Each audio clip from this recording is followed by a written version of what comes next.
Today we're doing NBA player props here on PrizePicks for Monday, January 23rd. Before I get started, there's a link in the description below to sign up for PrizePicks, or you can use promo code TUFF to sign up. PrizePicks will match 100% of your first deposit. There's a Discord link in the description, as well as Patreon link where I do post all the plays that I'm making on PrizePicks for each given sport that I do play. I do also need to mention that I'm not a gambling expert. This is not financial advice. Simply just the plays I'm personally looking at making. Hopefully give you guys some insight and analysis to make your own player prop decisions. But let's get into it, you guys. Two props that I do like from today's slate. We have a decent slate today. Overall, I believe there is 4, 5, 6, 7 games on this Monday slate today. Again, let's not waste any time. Let's get right into it. So the first one I'm targeting is going to be Alperen Sengun over 5.5 assists here. Now, I think this might be the last day. If he hits the over on this might be the last day we see this at 5.5 or 5.5. Hit the over on this in his last 5 games here, coming off game against Minnesota 2 days ago, where he had 7 assists, facing Minnesota again tonight here. But this game is at home. 234 over under. Minnesota is 5.5 point favorites on the road here. Sengun, obviously, just right off the bat, shooting stats or shooting percentages for home teams obviously go up, especially the Houston Rockets. They shoot much better at home here. I do like this play if Rudy Gobert is out, but if he does play, I like this prop even more. Obviously, Gobert being such a paint presence defensively, it's going to be a little bit tougher for Sengun to be able to score the basketball. So if Gobert does play, he's currently questionable. He has missed the last 3 games here, but if he does play, I do like this play of Sengun 5.5 assists more, just because he gets in the paint, 2 dribbles against Gobert, and he's going to look to kick to a shooter or a cutting teammate. So, but let's get into it. Sengun game log this season. Since Kevin Porter Jr. has been out, right, almost 4 or 5 of 6 of these games have been on the road. He's had 10 assists, 7 assists, 6 assists, 6 assists, 6 assists, and 7 assists. So he's hit the over on this in his last 6 games, all with Kevin Porter Jr. out of the lineup. I guess Kevin Porter Jr. did play against Sacramento here. He only played 10 minutes, and that was when Sengun's really breakout game came, honestly. He's been playing extremely well since then, but had 10 assists in that game. I think the Rockets, Steven Silas, the entire offense is starting to understand what Sengun is and what he offers as a player, and I think they're really starting to run their offense through him, and it's really benefiting the team a lot. So taking a look at this, Sengun's stats are differential per 36 with Kevin Porter Jr. off the court. He's averaging 1.6 more assists per 36 minutes, and overall assists 5.4 assists per 36 with Kevin Porter Jr. off the floor. If we take this at home here, right, it jumps up. You can see here Sengun 4.1 assists at home per 36 with Kevin Porter Jr. off the floor. He gets a 22.3 usage, right, with Kevin Porter Jr. off the floor, which if you can see here is a 0.3 usage bump. But I think this is considering the entire season. If we break this down to let's break this down to the last 15 days, all right, we can see Sengun 21.4 usage bump and assists over that time 5.5, which is exactly what his line is currently at.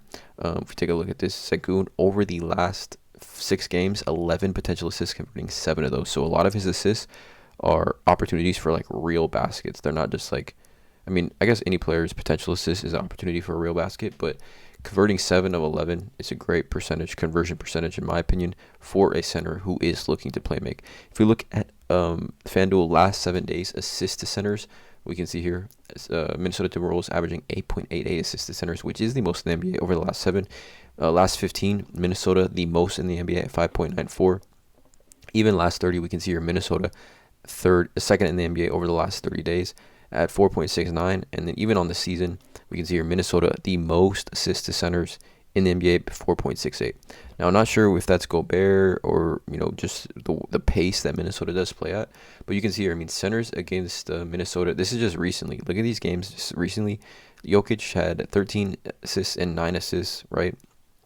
Sengun had 7. And then centers that aren't even considered passing centers, Ayton, Walker Kessler, Orlando Robinson, all had 4 assists against Minnesota recently, right? Even Jock Landale had 3, Nurkic had 3, Allen had 2. When you talk about a player like Sengun who is looking to pass the ball and play make for his teammates out the post, they do so many DOHs, or dribble handoffs, DHOs, sorry. With Sengun, if you watch the Rockets play here, Just love this play from Sengun at 5.5. I think if this bumps up to 6, I'm going to stay away from it. But at 5.5, it looks like some value to me, in my opinion. We can see here, I mean, DraftKings has this minus 130. Caesars has this minus 125. But you can see right here, I mean, it's been 6 straight overs. 6 straight overs here for Sengun.